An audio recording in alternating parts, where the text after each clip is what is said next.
안녕하세요. 성산케미TV입니다. 자, 시장 많이 안 좋죠. 많이 안 좋게 끝났고, 코스닥 시장 1.06%, 코스피 시장 0.77%. 코스피, 코스닥 저희 지금 3, 4일째, 4, 5일째 계속 밀리고 있죠. 아무래도 이 미국의 좀 긴축과 관련해서, 그리고 또 하나 이제 금리 인상과 관련해서 미시장이 좀 안 좋죠. 미국 시장이 안 좋다 보니까 그에 따라서 우리나라 시장도 고스란히 영향을 받고 다른 아시아 증시라든가 유럽 증시들도 전체적으로 영향을 받습니다.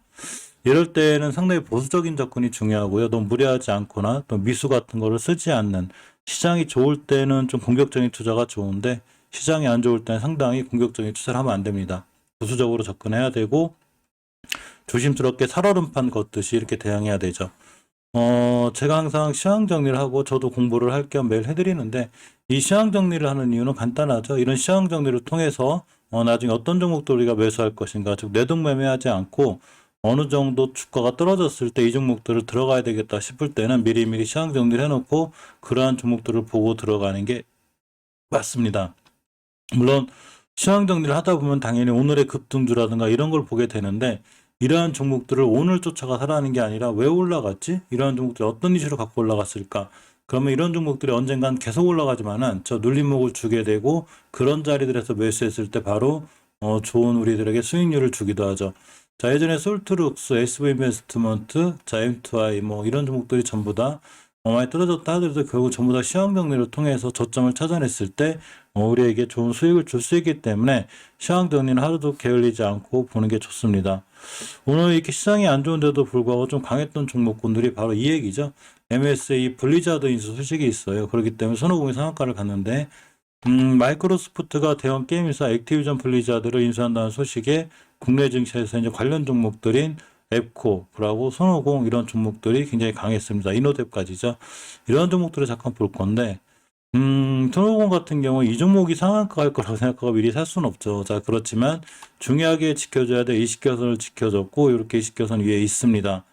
자, 주봉에선 추세 턴해놓고 깼다가 오늘 그냥 달려나갔기 때문에 뭐 순간 따라잡을 수는 없고, 이런 친구들이 내일이나 또 며칠 안에 또 급등을 하게 되면 단기 단타 잘 하시는 분들한테는 좀 좋겠지만, 어쨌거나 너무 쫓아가서 내동매매하자는 게 중요하고, 이전 앞전에 있던 이 조용한 이런 어떤 하락할 때 조용한 거래량을 오늘 하루에 그냥 다 소화시켜 버렸습니다. 따라서 바로 뛰나간다면 그냥 내비두고, 뛰나가는구나 내비뒀다가 좀 잠잠해지거나 이렇게 변곡점 자리가 있어요. 가격으로 보면 2,968원 이 정도가 됩니다. 따라 떴다가 이렇게 하루 이틀 밀려서 음봉으로 떨어졌을 때 매수, 즉 눌림목 매수를 하는 게 좋고, 이러한 눌림목 매수를 자신 있게 들어가기 위해서는 이 손오공이 왜 올라갈지를 보는 게 중요한 거죠. MSF 브리자드 인수 관련주를 엮였기 때문에 거래량이 들어와 있어서 며칠 밀리면 그때 한번 다시 볼 수 있는 게 좋죠. 자, 이노뎁도 마찬가지로 이 오늘의 그 MSF 블리자드 인수 관련주로 연결이 되어 있는데, 월봉에서 아직 완벽하게 추세는 돌려놓지 못했어요. 5개월선 위에 돌파했을 때가 좋고, 주봉에서는 아직 20선 밑에 있는데 다행히 이전 저점들을 지켜주고 있죠. 일봉에서 오늘 약간의 거래량이 터졌습니다. 예전에 앞에도 좀 터졌는데, 사실 이런 친구들 대응할 때는 내일 같은 날 5일선까지 밀렸다 다시 돌아 나갈 때, 이럴 때 매수 주는 게 좋아요. 침착하게 기다렸다가 아니면 이전 저점 깨지 않는 선상에서 매수 돌파하면 내비두면 나중에 수익으로 들 수 있죠. 항상 중요한 거는 내동매매하지 않는 게 중요해요. 따라서 이런 종목들이 시간을 잠깐 볼까요? 제자리에 있긴 한데 알고만 있다가 이 종목이 이렇게 MS 블리자드 관련주로 떠서 오늘 고점이 19%대를 갔다 왔구나. 그러면 이 정도 매물대 맞고 떨어진 거죠. 여기 이렇게 매물대가 있어요. 중요한 변곡점이자 매물대인데 이 자리 맞고 떨어졌으니 뭐 하루 이틀 옆으로 갈 수도 있고 떨어질 수도 있습니다. 그럴 때 바로 눌림목 졌을 때 매수. 그럼 다시 한번 MS 블리자드 관련해서 잘 올라갈 수 있기도 하죠. 외국인 지분율을 좀 살펴보면 0.21%다가 그렇게 많지 않죠. 그렇기 때문에 외국인이 관여하기가 조금 힘들기 때문에, 외국인 관여가 힘들다는 얘기는 시장이 앉아서 외국인이 매도하려고 해도 매도할 물량이 없다는 얘기죠. 그러면 시장의 영향을 덜 받게 되고, 일단 조금 이제 걱정이 되는 부담감이 바로 융자잔고율 이거죠. 융자잔고율이 7%가 되기 때문에 신용융자가 많다는 얘기는 올라갈 때마다 신용 물량이 다시 많이 나올 수 있는 그런 상황이 되기도 합니다. 손오공 신용 물량 볼까요? 자, 1%대죠. 신용 물량이 없다는 얘기예요. 그러니까 주가가 올라갈 때 방해할 수 있는 세력, 방해한다는 얘기는 이제 물량에 대한 부담감이죠. 이런 걸 한 방에 끝내놓는 게 역시 신용 물량이 없기 때문에 또 올라갈 때 또 어느 정도 방해를 받는 이런 세력들이 없다고 보는 게 맞습니다. 그만큼 좀 가벼운 거죠, 주식이. 올라갈 때 신용 물량이 자꾸 쏟아지면 위험한데 신용 물량이 없다는 얘기고, 외국인 지분율이 약하기 때문에 역시 세력들이, 주포들이 주식을 끌어올릴 때 외국인의 비중이 약하기 때문에 쉽게 상한가를 갈 수 있는 이런 상황까지도 되기도 합니다. 자, 나무기술이라는 종목도 마찬가지로 MS 블리자드 관련주인데 월봉에서 위치가 높지 않죠. 이 점은 좀 다행이고, 자, 주봉에서는 다중바닥인 완바닥, 두바닥, 쓰리바닥 근처에 있습니다. 오늘 급등했다 왔는데 오늘 고점이 거의 21%대 갔다 왔어요. 그죠? 근데 이 거래량이 굉장히 크죠. 작지 않아요. 주식은 거래량이 거의 선반영되는 경우가 많기 때문에 이렇게 대량 거래가 터졌다는 얘기는 우리가 반드시 관심 있게 봐야 되고, 역시나 이렇게 5일선까지 밀리거나 하루 이틀 옆으로 갔을 때가 중요한 매수 타이밍이 되기 때문에 꼼꼼히 볼 필요가 있습니다. 외국인 지분이 거의 없죠. 외국인 지분이 거의 없다는 얘기는 역시나 올라갈 때 외국인 매도세가 나와도 외국인이 크게 팔만한 물량이 없다는 얘기가 되고, 신용거래 부분이 4%대, 이건 보통 평균 수준이기 때문에 5%에 하는 거의 평균 수준이에요. 근데 크게 방해가 될 것 같지는 않아서 눌림목 같은 자리에서 한번 보는 게 맞습니다. 오늘 하루 종일이 이제 MS 블리자드 관련 얘기가 나죠. 시장이 안 좋은데도 어차피 테마로 움직이는 거라 이 정도는 좀 알고 계셨으면 하는 마음으로 이 종목들 알려드렸고요.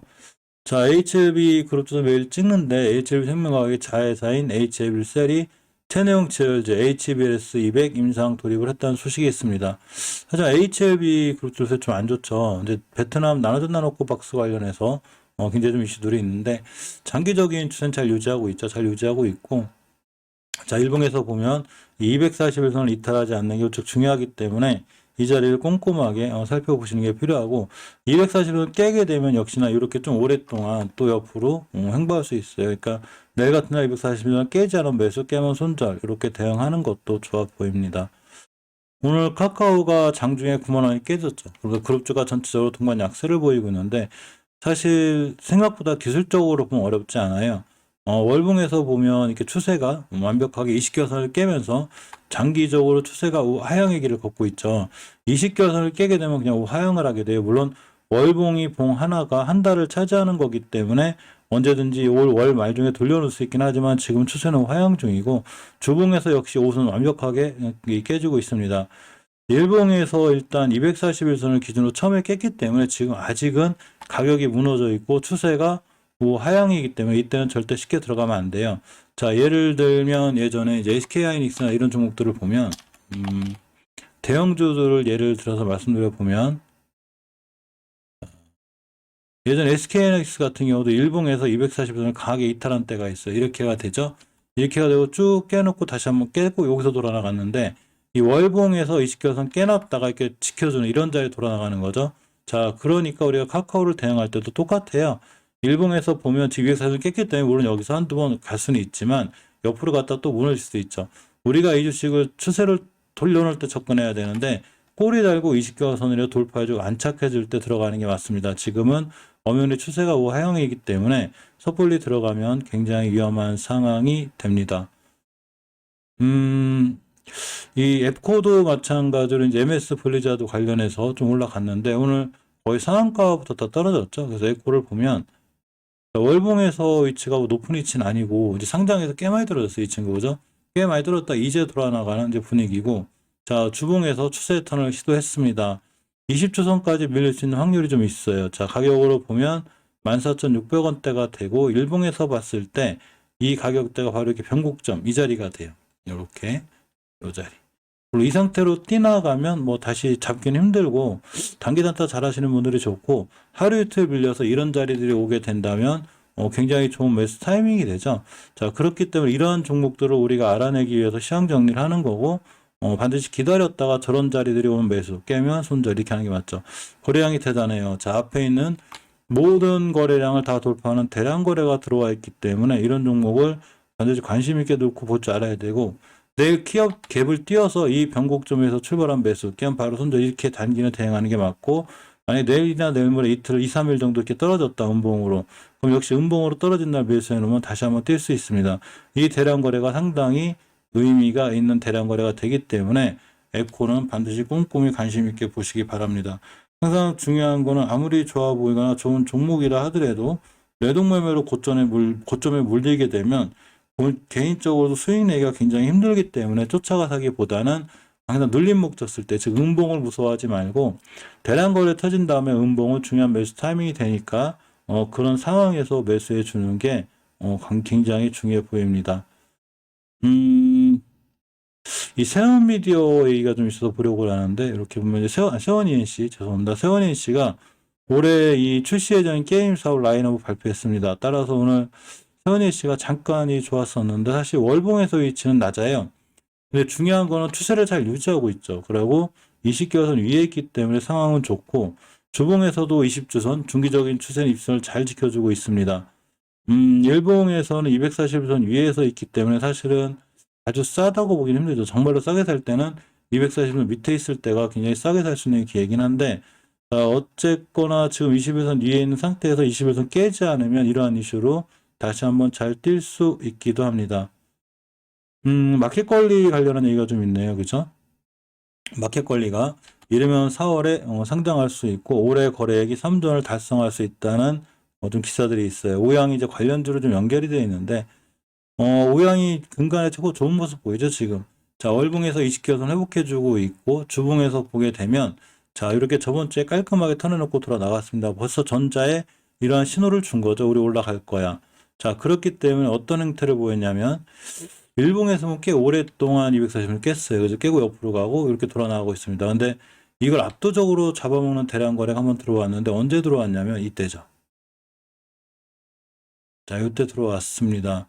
1월 14일쯤 들어왔는데 음봉이 중요한 매수 타임이 됐고 오늘 급등했죠.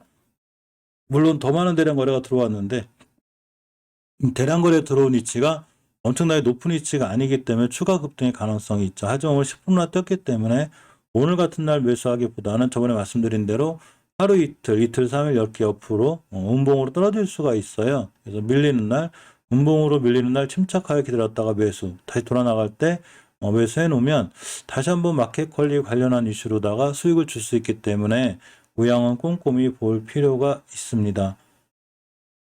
우리 산업에 관련한 얘기가 좀 있는데 사실 우리 산업이 전기차라든가 이런 거 관련주인데 월봉에서 대바닥권에 있어요. 지금 대바닥권에 있고 자 주봉에서는 추세를 틀어놓지 못했다면 박스권 하단에 있죠. 자, 일봉에서 보게 되면 이렇게가 됩니다. 예전에 박스권 하단 쪽 여기 와 있는 거죠. 시장이 안 좋아서 그런데 참 수상한 거는 240선 밑에서 많이 깨놓고 역시나 대량 거래가 한 번, 두 번, 세 번 이렇게 매집봉이 들어오죠.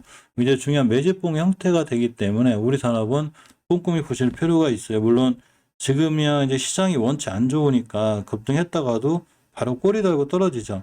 요즘 같은 시장에선 중요한 거는 절대적으로 쫓아가 사지 않는 게 중요해요. 원체 이제 시장이 좋으면 상관이 없는데 안 좋을 때는 크게 이제 밀릴 수 있죠.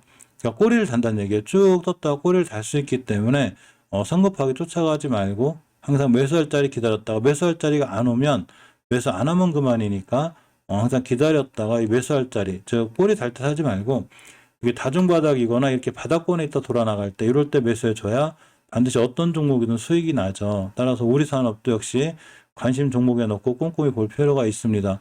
오늘 시장이 너무 안 좋아서 사실 예전에도 이제 일별 특징주를 많이 뽑아놓는데 이런 종목들이 좋은 자리에 와서 올 때를 기다렸다가 현금화를 시켜놓은 부분 자금을 가지고 들어가는 게 중요하고 모든 전 자금을 주식에 쏟아붓게 되면 빠른 손절하는 분들은 상관이 없지만 빠른 손절이 안 된다거나 여러 가지 막 자금이 다 들어가 있는 것보다는 하루하루 시황 정리를 통해서 이렇게 내가 만약에 골라놓은 종목들이 내가 원하는 자리, 즉 음봉으로 떨어져서 좀 싸게 살 수 있는 자리가 왔을 때 그럴 때 매수하는 게 올바른 투자 방법이 아닐까 생각해 봅니다. 자, 오늘도 고생 많이 하셨고요. 내일도 또 성공 투자, 좋은 투자 하시기 바랍니다. 감사합니다.